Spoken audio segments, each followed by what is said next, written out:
അപ്പോൾ ക്രിസ്തുമസിൻ്റെ വരവ് അറിയിച്ചുകൊണ്ട് നമ്മളെ മണിമുല്ല പൂത്തെളിഞ്ഞു. ഞാൻ 2 ദിവസം മുമ്പ് ഇതിൻ്റെ മൊട്ട് ഇന്നലെയോ ഞാൻ ഇതിൻ്റെ മൊട്ട് നിറച്ചിട്ടത് ഞാൻ വീഡിയോയിൽ ഇട്ടിരുന്നു. ഇന്നിതാ ഫുള്ള് വിരിഞ്ഞു. ഇനിയും ഉണ്ട് കുറേശ്ശൊക്കെ വിരിയാൻ അവിടെയും ഇവിടെയും.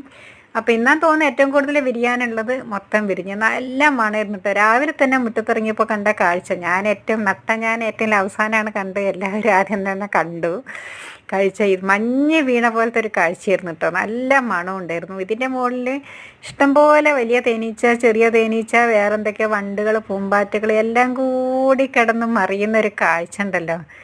എൻ്റെ പൊന്നെ സഹിക്കാൻ കഴിയില്ല. അത്രയ്ക്ക് ഭംഗിയാട്ടോ. എന്താ പറയാൻ പറ്റില്ല. വെറുതെ എൻ്റെ വാക്കുകൾ കൊണ്ട് വർണ്ണിക്കാൻ കഴിയില്ല. കാരണം ഇതിലിപ്പോൾ ഈ വീഡിയോക്കൊന്നും അതിൻ്റെ ഭംഗി അങ്ങനെ ഒപ്പിയെടുക്കാൻ കഴിയില്ല. നേരിട്ട് കാണുക തന്നെ വേണം. അപ്പോഴാണ് അതിൻ്റെ ഭംഗി അറിയുള്ളൂ. കുറേ മുമ്പ് ഞാൻ സോഷ്യൽ മീഡിയയിലൊക്കെ പലയിടത്തും വിനോദ് കോവിലിൻ്റെ വീട്ടിലൊക്കെ ഇങ്ങനെ കണ്ടിട്ട് വാങ്ങണമെന്ന് ഞാൻ വിചാരിച്ചിരുന്ന സാധനമായിരുന്നു. പിന്നെ റീംസിൽ നിന്നാണ് ഞാനിത് അന്ന് വലിയ വില കൊടുത്തിട്ട് ചെറിയൊരു തൈ സ്വന്തമാക്കിയത് കേട്ടോ.